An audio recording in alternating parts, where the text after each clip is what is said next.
अस्सलामुअलैकुम स्टूडेंट्स, कैसे हैं आप सब। उम्मीद है आप सब खैरियत से होंगे। Today I am going to give you review of physics की जो बुक है ग्रेड 9 की। This is a new book और ये न्यू बुक 9 क्लास के स्टूडेंट 2021 में स्टडी कर रहे हैं और 2022 में पेपर देंगे। प्रीवियस जो स्टूडेंट्स स्टडी करते थे उनके लिए बुक दूसरी थी। अभी सिंटैक्स बुक बोर्ड आप लोग ये देख रहे होंगे कि जो अभी आफ्टर कोरोना माशाल्लाह से जब थोड़ा सब कुछ सेट हुआ है वैक्सीनेशन के बाद, तो स्कूल जब स्कूल में जब बच्चे स्टडी कर रहे हैं तो बुक एकदम चेंज हुई है। और वो कौन सी बुक है? फ़िज़िक्स की वाली बुक है। इसका मैं रिव्यू करूँगी, कुछ इन्फॉर्मेशन आपको प्रोवाइड करूँगी और आपने उसको जो है गौर से देखना है। बहुत सारी नॉलेज मिलेगी इस वीडियो को देखकर आपको इससे इम्पोर्टेंट्स पता चलेंगे। और देखते हैं अभी वीडियो में मैं आपको क्या क्या बताती हूँ। आप वीडियो को स्किप नहीं कीजिएगा। चलें देखें। यूनिट नंबर 1 to 9 है इस बुक में। Physical quantities and measurement, kinematics, dynamics, turning effects of forces and matter, gravitation, properties of matter, energy sources and transfer of energy, thermal properties of matter. ये तो बहुत ज़बरदस्त सा जो है वो इंडेक्स प्रोवाइड किया हुआ है। इंडेक्स जो है वो दिया हुआ है, इसमें आपको स्टडी करनी है आगे बुक में। जो बच्चे स्कूल जा रहे हैं उनके लिए बहुत ज़्यादा जो है स्कूल में ही गाइडलाइंस प्रोवाइड हो रही होती हैं। तो देखें फ़िज़िकल क्वांटिटीज़ एंड मेजरमेंट। इस बुक की मुझे ये बहुत अच्छी बात लगी है कि इसमें स्टूडेंट लर्निंग आउटकम्स जो है वो स्टार्टिंग में दे दिए गए हैं। और जो चैप्टर स्टार्ट हुआ है उसके बारे में भी काफ़ी नॉलेज जो है वो स्टार्टिंग में दे दी गई है। प्लस जब मैं इस बुक को रीड आउट कर रही थी तो जो है मैंने जो चीज़ें ऑब्ज़र्व की वो मैं आप लोगों से शेयर कर लेती हूँ। कुछ साइड में कोट्स दिए हुए हैं, डू यू नो करके इम्पॉर्टेंट नॉलेज आपको जो है वो साइड में प्रोवाइड की गई है। प्लस ये आपकी बुक 219 पेजेस की बुक है, जिसमें इसकी ये क्वालिटी भी मुझे बहुत पसंद आई है। देखें ये कलरफुल इसके पेजेस हैं और बहुत बेस्ट जो है वो इम्पैक्ट देती है। जब आपकी बुक अच्छी हो, बहुत ज़्यादा ब्यूटीफुल बुक है और नॉलेजेबल बुक हो तो आपको स्टडी करने का बहुत ज़्यादा मज़ा आता है। और जो बच्चे पढ़ने में इंटरेस्ट रखते हैं ना, उनके लिए तो बेस्ट हो जाता है।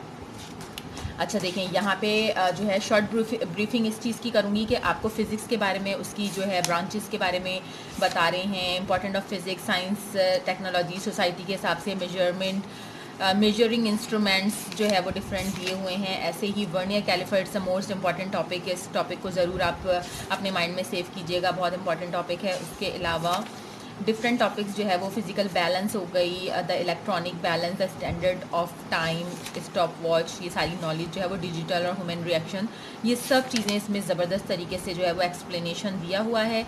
प्लस इसमें एग्जाम्पल जो दी हैं उनकी बहुत अच्छे से तैयारी कीजिएगा। और आपने ये देख रहे होंगे डेंसिटी हो गई, मेजरमेंट, द डेंसिटी, ये सारे टॉपिक्स अपने माइंड में अच्छे से सेव करने हैं। अच्छा, पेज नंबर 21 तक जब आप पहुँचेंगे, सारी चीज़ें पढ़ के डेंसिटी तक आप मेजरमेंट, मेजरिंग द डेंसिटी, उसका फार्मूला, उसका यूनिट अपने माइंड में सेव कर लेंगे, तो फिर आपने यहाँ पे देखना है सेल्फ असेसमेंट क्वेश्चन जो हैं ये आपको हर चैप्टर में दिए हुए हैं। सेल्फ असेसमेंट क्वेश्चंस जो है वो आपको अपने माइंड में सेव करने हैं। और ये बहुत अच्छा इस बुक का मुझे जो है ये बहुत अच्छा डिसीजन लगा है कि आपको वो असेसमेंट क्वेश्चंस जो है वो आपको प्रोवाइड कर रहे हैं। क्वेश्चन आप देख रहे होंगे 5 और 6 के नेम से है इधर। और इसी तरीके से यहाँ पे जो है पेज नंबर 15 पे क्वेश्चन 1 2 3 दिया हुआ है। तो ये self assessment question is a very important for you. What instrument will you choose the measure to measure height to your friend? Can you describe how many seconds are there in a year? और 3 दिया हुआ है आपको, जो question दिया हुआ है which instrument will you choose to measure your mass? तो ये जो क्वेश्चंस दिए हुए हैं ये मुझे बेस्ट लगा इस बुक में। आप जो है क्वेश्चंस के ज़रिए अपने असेसमेंट अपने माइंड में ये सेट कर सकते हैं कि आइदर आर यू लर्निंग और not, do you have knowledge और नॉट। अगर आपको नॉलेज नहीं हुई है, स्टडी नहीं अच्छे से की है, तो फिर प्रॉब्लम हो सकती है क्वेश्चंस में।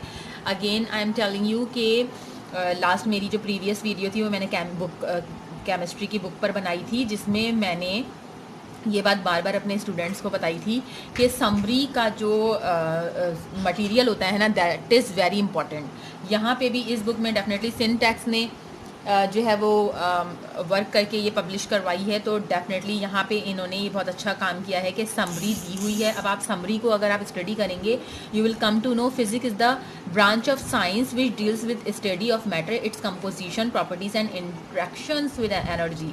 काफ़ी नॉलेज आपको यहाँ से मिल जाएगी, आपने इसको ज़रूर जो है वो अपने माइंड में सेव कर लेना है।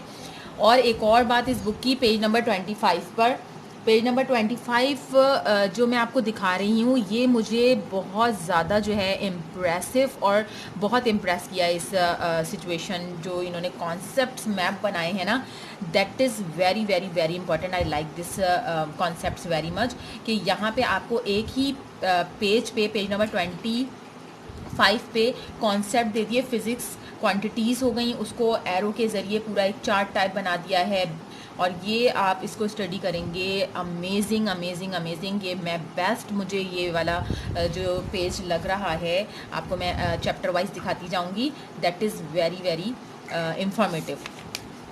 आपने MCQs को बिल्कुल स्किप नहीं करना है, MCQs लर्निंग कर लेने हैं। उसके अलावा सेक्शन बी के लिए आपको यहाँ पे कुछ मैथमेटिकली कन्वर्ट करने के लिए कह रहे हैं, कन्वर्ट द फॉलोइंग वैल्यूज़, और ये इस तरीके से आपने इसकी स्टडी कर लेनी है, अच्छे से तैयारी कर लेनी है, और कोशिश ये करनी है कि जो भी पढ़ें वो बहुत अच्छे से पढ़ें, लर्निंग को माइंड में सेव करें। What's ever you are learning, it must be understood by you. ये नहीं हो कि बस आपने बस रटाफिकेशन कर लिया, क्रैमिंग कर लिया, और फिर आपको वो उसके बारे में ना पता हो। यूनिट 2 आ गया काइनेमैटिक्स। काइनेमैटिक्स के भी देखें, स्टूडेंट लर्निंग आउटकम। जी स्टूडेंट, यूनिट 2 की हम बात कर रहे हैं, काइनेमैटिक्स। काइनेमैटिक्स में स्टूडेंट लर्निंग आउटकम्स प्रोवाइड किए गए हैं। उसके अलावा आपको जो है बुक में जब भी कोई यूनिट स्टार्ट हो रहा है, वहाँ पे आपको उसके बारे में जो टॉपिक है उसके बारे में ज़रूर गाइडलाइंस प्रोवाइड की जा रही हैं। The word kinematics is drive from Greek word kinema. सही है, ये सारी नॉलेज आपको दी जा रही है। How many object changes it positions in space in a certain time interval without considering the causes of motions, it is the study of motion of bodies without any reference of force. तो ये आपने study कर लेना है अच्छे से, rest and motion को ignore नहीं करना है, और टाइप्स ऑफ मोशन भी अपने माइंड में सेव कर लेनी है। चलिए हम जल्दी जल्दी इस चैप्टर का देख लेते हैं। डिस्टेंस एंड डिस्प्लेसमेंट का डिफरेंशिएट जो है वो ज़रूर याद कर लेना है। अगर आपने ये और ये दोनों याद कर लिए हैं, अगर डिफरेंट बिटवीन आता है तो आप ये लिख देंगे, और अगर डिफाइन आ जाता है तो आप इसमें ना इसको लिखने का तरीका चेंज कर लें। डिस्टेंस की हेडिंग डालें, और एक पैराग्राफ में ये तीनों पॉइंट्स पैराग्राफ वाइज बना के लिख दें। डिस्प्लेसमेंट की नीचे हेडिंग डालें, और ये सारा जो याद किया हुआ है ये इधर लिख दें। मतलब उसको आप इस तरीके से लिख दें कि डिस्टेंस एंड डिस्प्लेसमेंट की जो मतलब डेफिनेशन होगी ना, डेफिनेशन टाइप का लिख दें। एक ही दफ़ा याद करें और एक ही दफ़ा माइंड इस्तेमाल करें। पेपर में अगर डिस्टेंस बिटवीन आ जाता है, डिस्टेंस एंड डिस्प्लेसमेंट का डिफ्रेंशिएट करने के लिए आ जाता है, तो ऐसे लाइन ड्रॉ करके सेपरेटली कर दें हेडिंग वाइज। और अगर यही आपका सिर्फ ओनली डिफाइन आ जाता है, क्वेश्चन आ गया डिफाइन डिस्टेंस एंड डिस्प्लेसमेंट, तो उसमें आप वे ऑफ राइटिंग चेंज कर देंगे। वे ऑफ राइटिंग में क्या करेंगे, डिस्टेंस की हेडिंग डालेंगे और ये सारा जो है वो लिख देंगे, पॉइंट वाइज नहीं लिखेंगे, पैराग्राफ बना देंगे। फिर उसके बाद नीचे की साइड पे आप डिस्प्लेसमेंट की हेडिंग डालेंगे और पैराग्राफ वाइज यही पॉइंट्स लिख देंगे। नॉलेज तो डेफिनेटली सेम ही है ना, तो ये अपना माइंड ज़रा ये छोटी छोटी ट्रिक्स होती हैं कि अगर आप डिफ्रेंशिएट बिटवीन एनी टॉपिक याद कर रहे हैं तो उसको आप डिफाइन में भी वही चीज़ लिख सकते हैं, ज़रूरी नहीं है कि अलग अलग याद करें। स्पीड एंड वेलोसिटी आपने जो है उसका यूनिट, उसका फार्मूला, उसकी डेफिनेशन याद कर लेनी है। उसके अलावा एक्सीलरेशन को बिल्कुल इग्नोर नहीं कीजिएगा, एक्सीलरेशन की डेफिनेशन, यूनिट और फार्मूला ज़रूर याद कीजिएगा। स्केलर एंड वेक्टर की डेफिनेशन याद कर लीजिएगा। प्लस इस चैप्टर में जो है ना यूनिट 2 में इक्वेशन ऑफ मोशन, एक इक्वेशन ज़रूर आपके पेपर में होगी इंशाल्लाह। सही है, तो आपने फर्स्ट इक्वेशन, सेकंड इक्वेशन और थर्ड इक्वेशन की डेरिवेशन ज़रूर प्रैक्टिस कर लेनी है। यहाँ पे आपको दी हुई है ड्राइव, देखना है कि किस तरीके से ड्राइव किया हुआ है। आपके टीचर्स आपको गाइडलाइंस प्रोवाइड कर देंगे। मैं इंशाल्लाह इन फ्यूचर कोशिश करूँगी कि मैं अपने चैनल पे अपलोड कर सकूँ। और अभी तो मैं आपको ये गाइडलाइंस प्रोवाइड कर रही हूँ कि बहुत इजी वे में अगर आप समझेंगे कि कहाँ पे कौन सी वैल्यू पुट हुई है और किस वैल्यू को मैथमेटिकली कैसे सॉल्व किया गया है, कौन सी इक्वेशन कहाँ पे पुट की गई है, तो उसको किस तरीके से मैनेज करके ड्राइव किया गया है, ये आपने मैथमेटिकली अपने माइंड में सेव करना है, रेक्टाफिकेशन नहीं करना है। इसको अपने माइंड में सेव करके समझ लेना है। पेज नंबर 48 पे और 49 पे आपको जो डेरिवेशंस दी हुई है, तो ये तीनों इक्वेशंस जो है ना, आपने इक्वेशंस ऑफ मोशन तीनों मोस्ट इम्पॉर्टेंट, तीनों याद करें। जब पता है ना कोई एक आनी है तो तीनों को अच्छे से प्रैक्टिस कर लें, ताकि पेपर में ये ना हो कि 2 याद करके चलेगा और तीसरी जो जिसकी प्रैक्टिस नहीं की है वो आ गई हो। तो जो कंफर्मेशन होती है ना जिस चीज़ की, वो चीज़ें ज़रा माइंड में अच्छे से सेव कर लिया करें। न्यूमेरिकल्स अच्छी तरीके से देखेंगे, जो इक्वेशन ऑफ मोशंस हैं उन्हीं इक्वेशन ऑफ मोशंस को अप्लाई करके फार्मूला लगा के जो है वो ड्राइव कर फार्मूला लगा के सॉल्व करना होता है। तो आपको क्वेश्चन जो है वो अच्छी तरीके से आना चाहिए। फिर समरी, जी students, summary is very important. आपने समरी को इग्नोर नहीं करना है, स्टडी कर लेनी है। जो बच्चे A+ लाना चाहते हैं उनके लिए मैं ये वीडियो बना रही हूँ, और जो बच्चे किसी मजबूरी की वजह से जो है वो ज़्यादा स्टडी नहीं कर सकते तो वो इम्पॉर्टेंट की तरफ जा सकते हैं। और जो बच्चे A+ लाने वाले बच्चे जो है वो, उनको मैं ये नहीं कहूँगी कि सिर्फ इम्पॉर्टेंट याद करें। आप लोगों ने समरी, पूरे चैप्टर्स जितने भी चैप्टर्स हैं उनकी समरी अच्छे से स्टडी करनी है।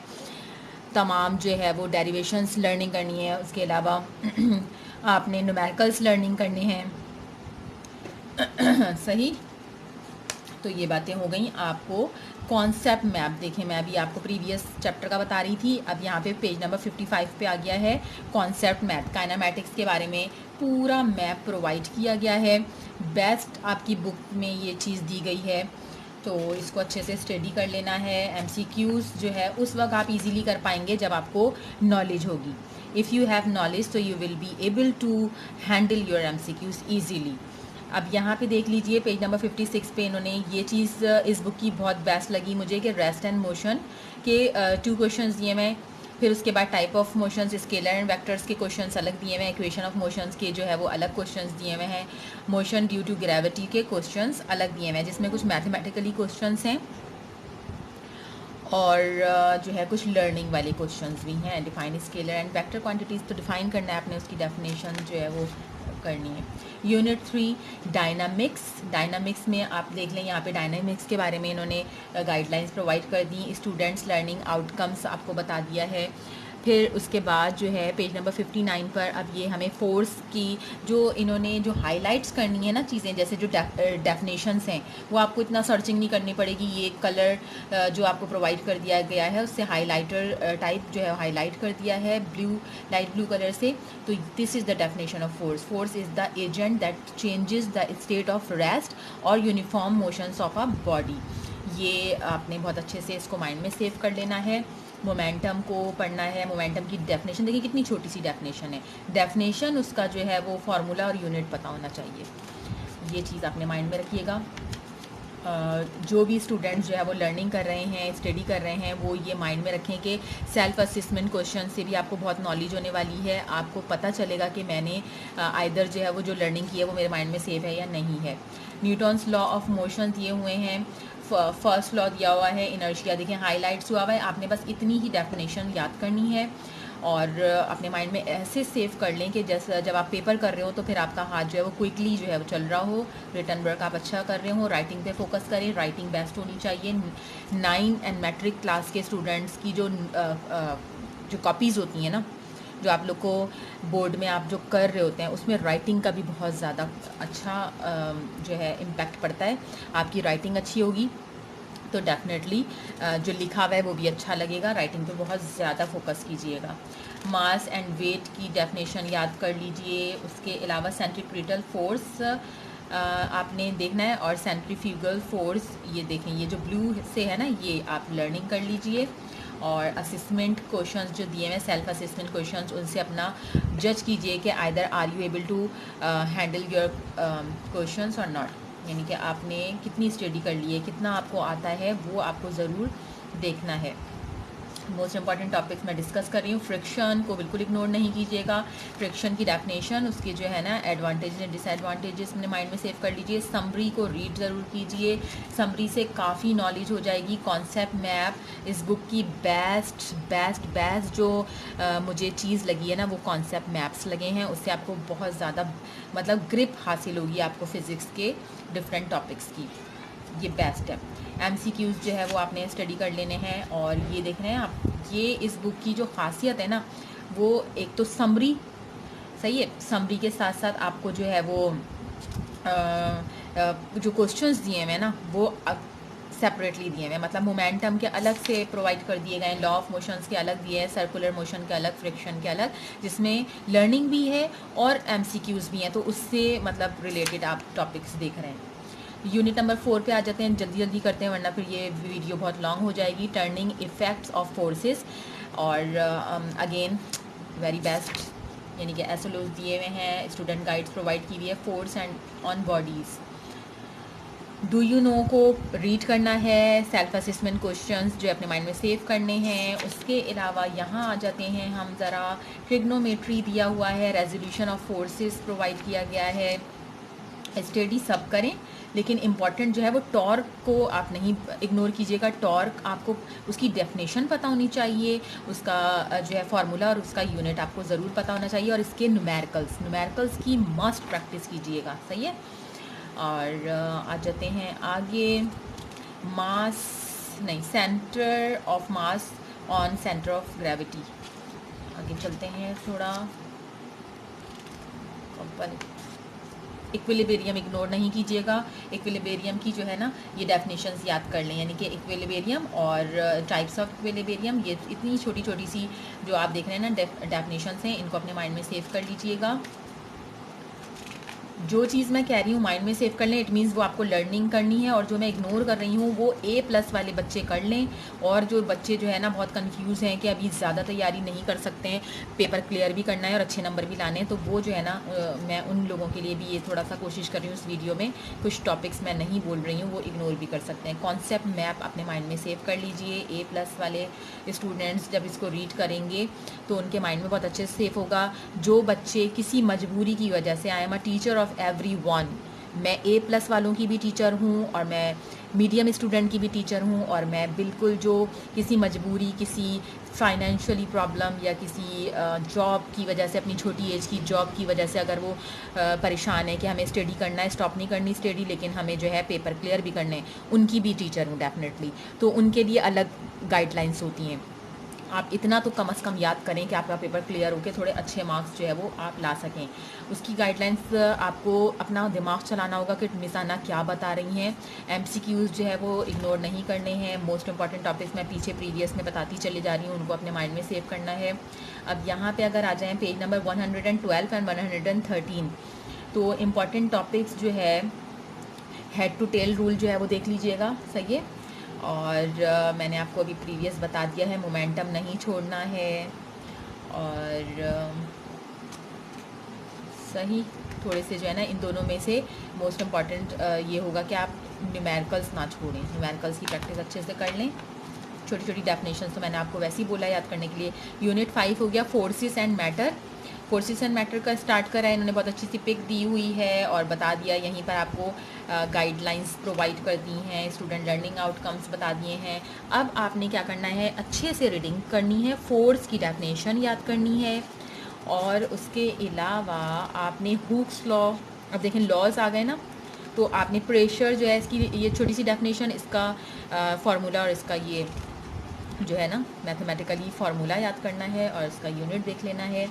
ये अपने माइंड में, पूरी फिज़िक्स की बुक में मैं आपको एक गाइडलाइंस प्रोवाइड करूँ, डेफिनेशंस सही है, उसकी जो है उसका फार्मूला और उसका यूनिट, ये तो आपको ग्रिप होनी चाहिए। जितनी भी डेफिनेशंस हैं उसकी ग्रिप होनी चाहिए कि उसका क्या एटलीस्ट उस वर्ड मतलब जो आपका सिंबल है उसका क्या, उसकी इंग्लिश है, उसका फार्मूला क्या है, उसका यूनिट क्या है। This is very important in the physics. Summary को अच्छे से स्टडी कर लें। सिर्फ आप समरी ही रीड करेंगे ना पेज नंबर 128 की, तो आपको ये दिख जाएगा कि आपको यहाँ पे देखें फार्मूले भी दिख रहे हैं, तो ये इसी से इतनी नॉलेज हो जाएगी। ये पूरी समराइज़ कर दिया गया है पूरे चैप्टर को, सही है। और कॉन्सेप्ट मैप अपने माइंड में जब सेव करेंगे, फोर्स के बारे में पता चल गया, टाइप्स ऑफ फोर्स पता चल गई, इफ़ेक्ट्स ऑफ द फोर्सेस पता चल गए, वेरी इंपॉर्टेंट। और ये MCQs हो गए। आपने मैथमेटिकली जो क्वेश्चंस हैं उनको इग्नोर नहीं करना है। हुक्स लॉ को अच्छे से देख लीजिएगा। मैथमेटिकली न्यूमेरिकल जो है उनकी प्रैक्टिस कर लीजिएगा। अब आ जाते हैं यूनिट नंबर 6 पे। यूनिट नंबर 6 है ग्रेविटेशन। ग्रेविटेशन के बारे में कि व्हाट इज़ ग्रेविटेशन, ये आपने देख लेना है, अच्छे से पढ़ लेना है। और न्यूटन्स लॉ ऑफ ग्रेविटेशन दिया हुआ है जी, ये देखें यहाँ पे टिक लगा हुआ है। कैपिटल जी और स्मॉल जी का differentiate between it is very very important. ये पेपर में ज़रूर आ जाता है तो आपने जो है सॉरी आपने इसको स्टडी कर लेना है। बाकी जो है मैं ये देखना चाह रही हूँ आगे कि इस चैप्टर में मास ऑफ अर्थ देखें। मास ऑफ अर्थ की derivation is most important for you all. आपने मास ऑफ अर्थ को मैथमेटिकली जो है ड्राइव करना ज़रूर सीख लेना है कि आइदर किस तरीके से इसको ड्राइव करते हैं। इसकी प्रैक्टिस ज़रूर कर लीजिएगा। रिटन प्रैक्टिस करेंगे तो पेपर में लिखने में परेशानी नहीं होगी। और अगर आप सिर्फ ऐसे देखेंगे ना कि इसको इसमें अच्छा पुट किया है, अच्छा इसको इसमें पुट किया है, तो ऐसी सिचुएशन में आपको प्रॉब्लम हो सकती है। आपने लिख कर प्रैक्टिस करनी है। जी, आप लोगों ने मास ऑफ अर्थ को इग्नोर नहीं करना है। इसकी डेरिवेशन अपने माइंड में सेव कर लेनी है, अच्छे से रिटन प्रैक्टिस करनी है इसकी। उसके बाद जो है असेसमेंट जो है, सेल्फ असेसमेंट क्वेश्चंस बहुत अच्छे से देख लेने हैं। पेज नंबर 143 पे भी दिए हुए हैं। देखिए 9 और प्रीवियस भी आप देखेंगे, बुक में आपको क्वेश्चंस दिए होंगे। और ये जो इस टाइप के डिफ्रेंशिएट बिटवीन दिए हुए हैं ना, और ये जो नॉलेज आपको दी हुई है, इन्फॉर्मेशंस, इनको माइंड में ज़रूर सेव कीजिएगा। ये MCQs में भी आ सकते हैं और इसकी नॉलेज होना बहुत ज़रूरी है। अच्छा जी, आगे चलते हैं। ये डू यू नो, आपको कितना अच्छी बुक में जो है ना हाईलाइट करके कलरफुल बुक बनाई गई है। आई लाइक कलरफुल बुक्स और अट्रैक्ट करती हैं ऐसी जो बच्चे स्टडी करना चाहते हैं और जो है उनको बहुत अच्छा लगता है। मतलब अट्रैक्टफुल बुक होती है तो बहुत अच्छा मज़ा आता है पढ़ने में। समरी से ही देखें, आपको ये फार्मूला भी मिल रहा है ग्रेविटेशन के बारे में, ग्रेविटेशनल फोर्स के बारे में, सबके बारे में पता चल रहा है। कॉन्सेप्ट मैप दिया हुआ है पेज नंबर 151 और बहुत ज़बरदस्त नॉलेज है। कॉन्सेप्ट मैप्स से ही आपको जितनी नॉलेज होगी ना, आप देखिएगा कि मिस आना बता रही थी कि इसको जब हम स्टडी करेंगे तो हमें कितनी नॉलेज हो जाएगी। If someone is asking to you any question, so you will be able to give the answer properly because you have learned concept maps. Definitely you must have knowledge. MCQs को नहीं ignore करना है। Mass of earth important है, इसके कोई भी questions को ignore ना करें, सही। Unit number 7 properties of matter. यहाँ पे देख लें P1 V1 is equal to P2 V2। यहीं से इन्होंने बता दिया कि भाई ये फार्मूला आगे आने वाला है, इसके बारे में आपको बता दिया है और ये आपको दे दी है नॉलेज के बाद अब आप आ गए हैं आगे page number 158 state of matter पढ़ रहे हैं। आपको यहाँ पे से डिफरेंट जो है वो डेफिनेशंस मिल जाएंगी। Kinetic molecular model of matter और ब्राउनियन मोशन के बारे में आपको दिया गया है। असेसमेंट्स आ गए आपके। अब मैं चाह रही हूँ ज़रा आपके लिए गाइडलाइंस ये प्रोवाइड कर दूँ कि इंपॉर्टेंट क्वेश्चन आपने माइंड में सेव करने हैं। असेसमेंट क्वेश्चन A+ वाले बिल्कुल ना छोड़ें, सब कुछ याद करें। वो जाहिर है A+ लाना है, A+ से अच्छी हाईएस्ट परसेंटेज लानी है तो डेफिनेटली लर्निंग तो करनी पड़ेगी ना। और लर्निंग जो करें उसको लिख के ज़रूर देखें। कभी ऐसा होता है ना, बच्चे लर्निंग कर लेते हैं, लिख के नहीं देखते, तो जैसे यहाँ से यहाँ तक लिखेंगे ना तो ये वाली स्पेलिंग मिस्टेक कर देंगे, सही है। तो फिर वो टीचर जब हाईलाइट कर देगा तो डेफिनेटली नंबर गया आपका। तो लर्निंग करने के बाद आपको स्पेलिंग्स जो है वो अच्छे से लर्निंग होनी चाहिए। और आपने कर लेना है ये देखें, ये हाईलाइट किया हुआ है, ये याद कर लें। वॉल्यूम देख लें, टेम्परेचर की डेफिनेशन देख लें। अच्छा, ये मुझे इतना लॉन्ग चैप्टर नहीं लगा, बहुत छोटा सा चैप्टर है। इसके जो है ये न्यूमेरिकल्स की प्रैक्टिस करें और डिफरेंट जो है वो क्वेश्चंस याद कर लीजिए।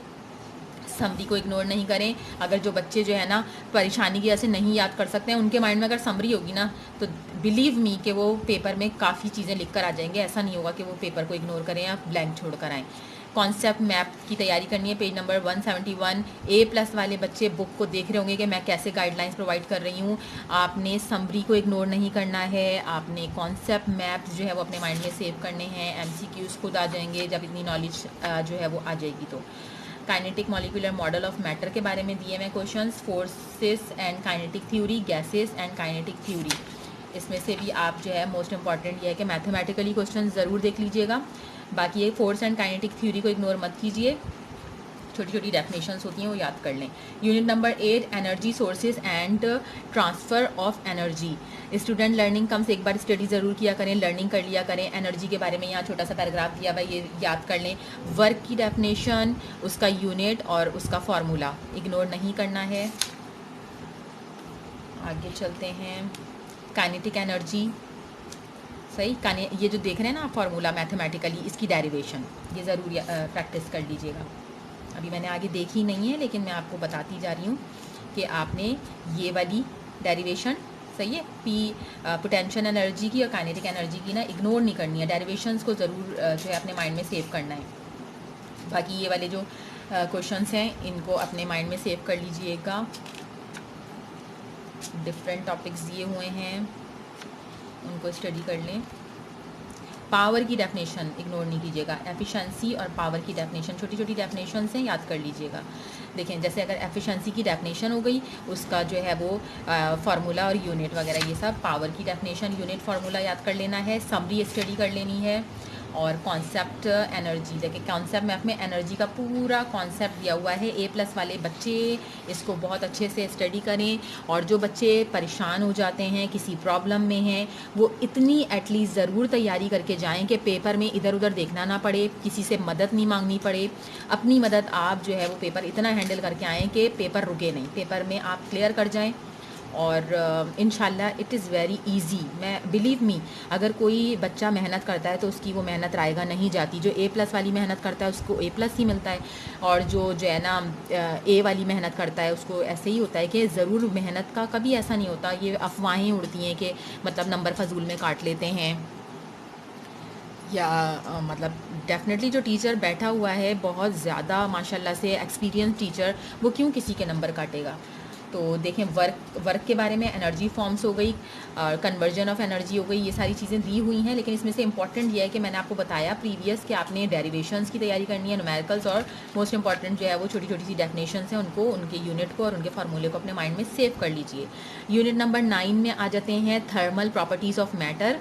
आप यहाँ पे देखेंगे प्रॉपर्टीज़ ऑफ मैटर के बारे में एक छोटा पैराग्राफ दिया हुआ है, और स्टूडेंट लर्निंग आउटकम्स, ये अच्छे से स्टडी कर लें।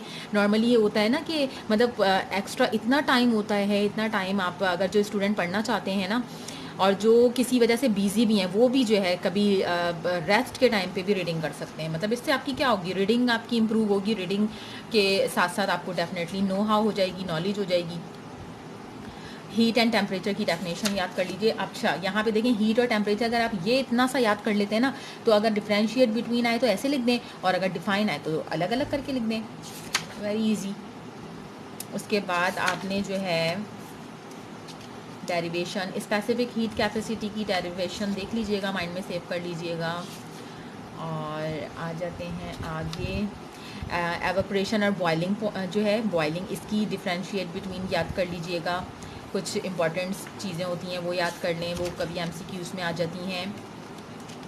थर्मल एक्सपेंशन, लीनियर एक्सपेंशन, ये सारी चीज़ें एक नज़र देख लीजिएगा अच्छे से। अच्छा जी, ये हो गया।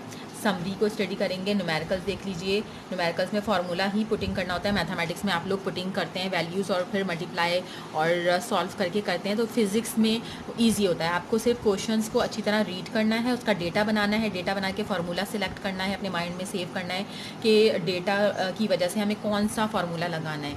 तो वो आपने प्रैक्टिस की हुई होती है, तो आपको फार्मूला उस वक्त माइंड में आ जाता है। फार्मूला अप्लाई करते हैं और वैल्यू पुट करते हैं, आंसर आ जाते हैं। जिनकी प्रैक्टिस होती है उनके लिए इजी होता है। सही है, प्रैक्टिस करें, प्रैक्टिस करें। Don't waste your time. Concept maps को अच्छी तरीके से देख लीजिएगा। पेज नंबर 215 पे आपका पेज जो है, आई थिंक अभी आगे और है थोड़ा, तो ये आपको कॉन्सेप्ट मैप लास्ट चैप्टर का दिया हुआ है, इसको अच्छे से स्टडी कर लेना है।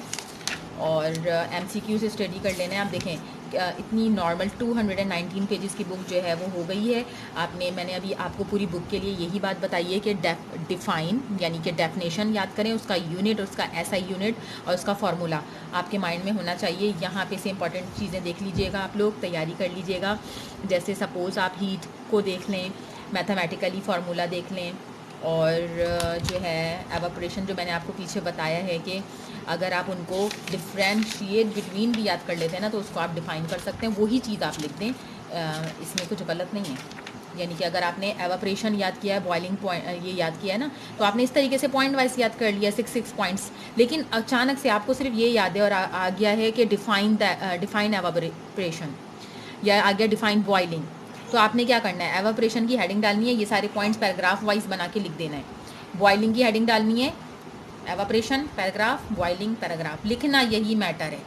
सही है, इससे बहुत गाइडलाइंस आपको मिली होंगी। ये नहीं कि डेफिनेशन अलग याद कर रहे हैं और डिफ्रेंशिएट बिटवीन पॉइंट्स अलग याद कर रहे हैं, उससे थोड़ी सी कन्फ्यूजन हो जाती है, बच्चे जो है पजल हो जाते हैं। सही है, उम्मीद है कि आपको ये जो है मेरा रिव्यू और साथ साथ इंपॉर्टेंट जो मैंने बताए हैं वो आपको पसंद आई होगी। ये वीडियो पसंद आ जाए तो लाइक ज़रूर कीजिएगा, मेरे चैनल को सब्सक्राइब कर लीजिएगा। आगे इन फ्यूचर में अच्छी अच्छी इंफॉर्मेटिव वीडियोज़ आपके लिए लेकर आऊँगी इंशाल्लाह। और जो है ये 9 यूनिट्स हैं, इसकी तैयारी करें। Best of luck for future. अल्लाह हाफिज़।